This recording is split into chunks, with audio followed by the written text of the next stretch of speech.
Yes, ready. 80 words per minute. Newspaper start. Germany का कर्ज GDP का 60% है। चीन में केंद्र सरकार एक प्रांत को मुसीबत से बाहर निकालने में लगी है। 2007-2009 में ग्लोबल वित्तीय संकट के 10 साल बाद ब्याज दरों में गिरावट के कारण सरकारों ने कर्ज का अंबार जमा कर लिया। जापान का कुल कर्ज जीडीपी का 15% हो गया है। कोविड-19 के बाद अमीर देशों की सरकारों ने अपने जीडीपी का 10% अतिरिक्त लोगों की मदद के लिए खर्च किया है।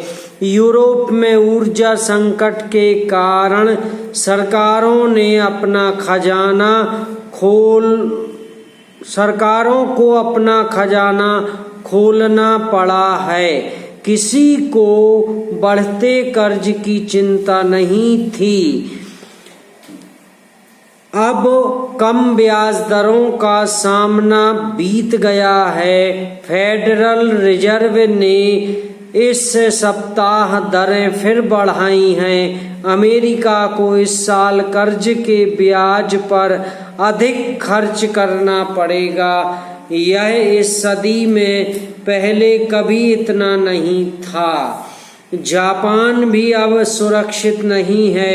सरकार अपने बजट का 8% ब्याज पर खर्च करती है।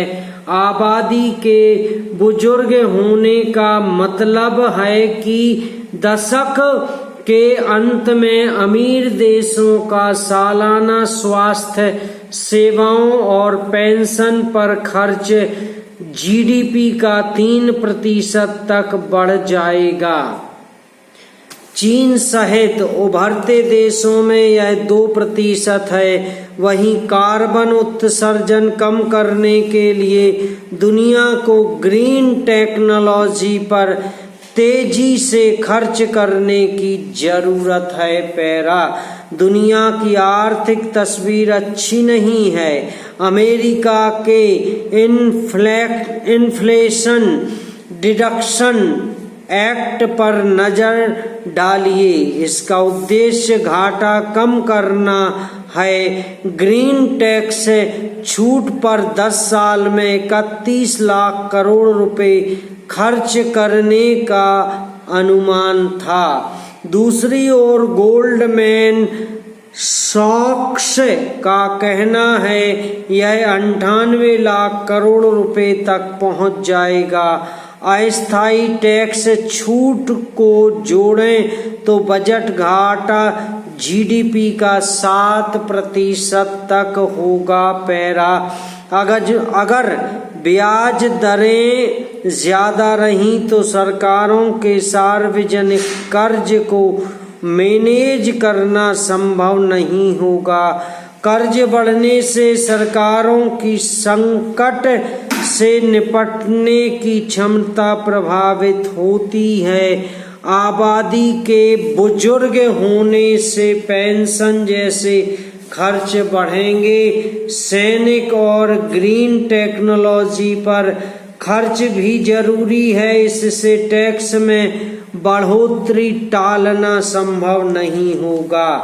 टैक्सेशन ऐसे तरीके से किया जाए कि वह आर्थिक विकास के अनुकूल हो।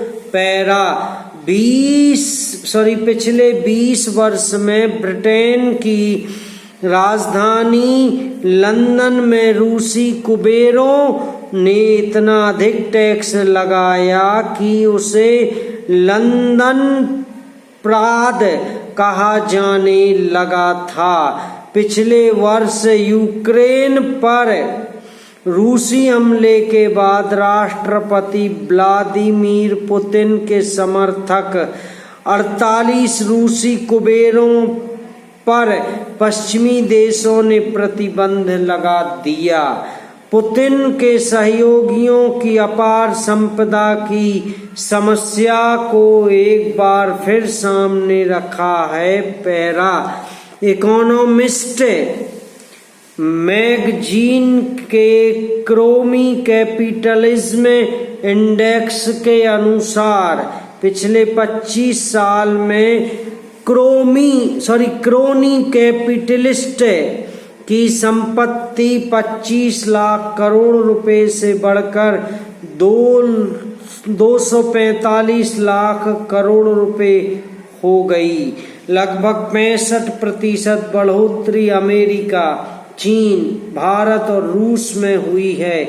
क्रोनी कैपिटलिस्ट की कुल 40% धन संपत्ति तानाशाह देशों में है। दुनिया भर में सैकड़ों अरबपतियों ने ऐसे सेक्टरों से पैसा कमाया है जिनमें उन्हें सरकार से मदद मिली है। पैरा इकोनॉमिस्ट के इंडेक्स में रूस एक बार फिर सबसे अधिक क्रोनी कैपिटलिस्ट देश बतौर उभरा है। समाप्त।